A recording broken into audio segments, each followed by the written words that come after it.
মদিনারি দুলবালি মুখ, মদিনারি দুলবালি মুখ, নয়নের কাজল।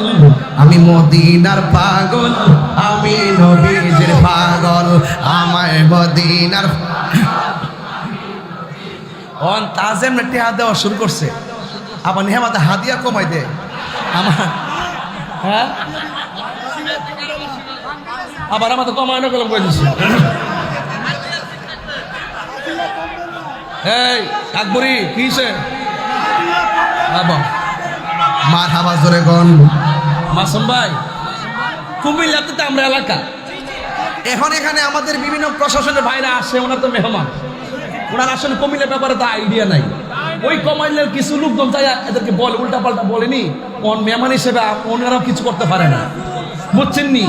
এখন প্রশাসন তো মনে করেন যে আজকে 6 মাস এখানে, আবার 6 মাস জায়গায় আরেক জায়গাতে, হঠাৎ করে এলাকার আবহাওয়া বুঝে না।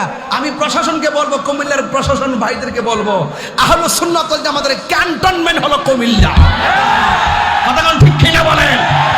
এই জন্য সুন্নিদেরকে যারাই আপনাদের কাছে কিছু বলুক, তাদেরকে বুঝাইয়া বলে দিয়েন যে বাবা রে, তোরাটা তোরা কর, হেরাটা হেরা করুক, আর ঠেলা ঠেলি করুক।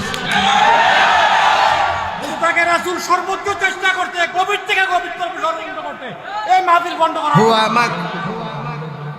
হ্যাঁ, আবু ভাইয়ের জন্য দোয়া করছি তো, আবু ভাইয়ের জন্য দোয়া করছি, উনি অসুস্থ, আজকে আসতে পারে নাই। উনি কিন্তু অনেক চেষ্টা করছে, আমি শুনছি না ভাই। আল্লাহ যেন হায়াত দারাজ করে, আমিন কর।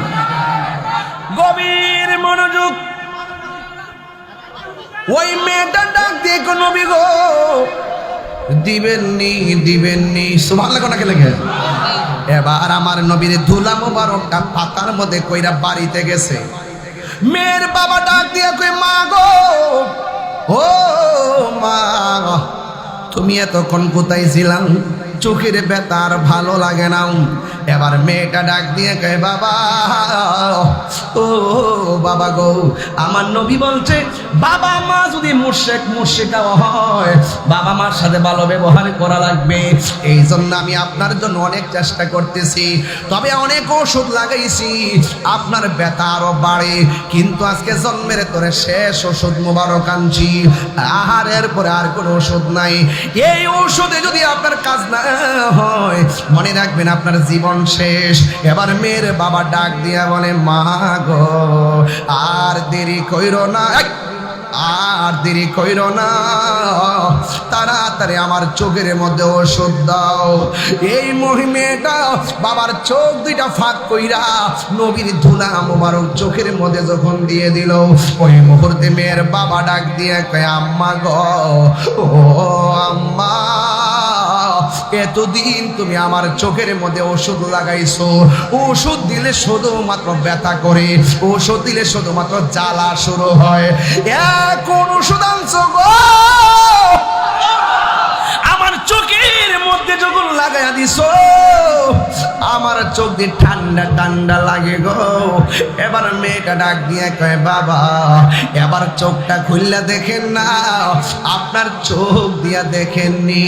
মেয়ের কথা শুই না, মেয়ের বাবা দুইটা চোখ যখন ফাঁক করছে, মেয়ের বাবা ডাক দিয়ে কয়, মা গো, আমি এতদিন যেমন দেখতাম, এখন তার চাইতে আরো দ্বিগুণ দেখি। মেয়ের বাবা ডাক দিয়ে কয়, মা, কোন এমন ডাক্তার, আমার কাছে নামটা বলো না, আমার গায়ের চামড়া দিয়া তারা জুতা বানায়া দিব, আমার গায়ের চামড়া দিয়া তার ঋণ শোধ করবো। মেয়েটা মনে মনে কয়, আমি যদি নবীর কথা বলি, আমার বাবার জনম সূত্র হলো নবী, নামটা শুনলে হয়তো আবার কিছু বলতে পারে। এরপরে মেয়েটা মনে মনে ভাবেন, নামটা বললে হয়তো হেদায়েত হতে পারে। এরপরে মেয়েটা ডাক দিয়ে কয়, বাবা গো, বাবা গো, বাবা, আপনি যেই নবীরে মারতে গেছেন, ওই নবীর ধুলা মুবারক আইনা আপনার চোখের মধ্যে লাগাইছি, আপনার চোখ দুইটা ভালো হয়ে গেছে। এরপরে মেয়ের বাবা ডাক দিয়া কয়, করলে কি, যে আমার জনম শত্রু তার ধুলা আইনা লাগাইছ, এই চোখ আর আমি রাখতাম না। খেজুরের কাটা লইয়া চোখের মধ্যে গাই দেওয়া শুরু করছে, যত গাই দে চোখের পাওয়ার বাড়ে। জোরে কন্যা সুবহানাল্লাহ।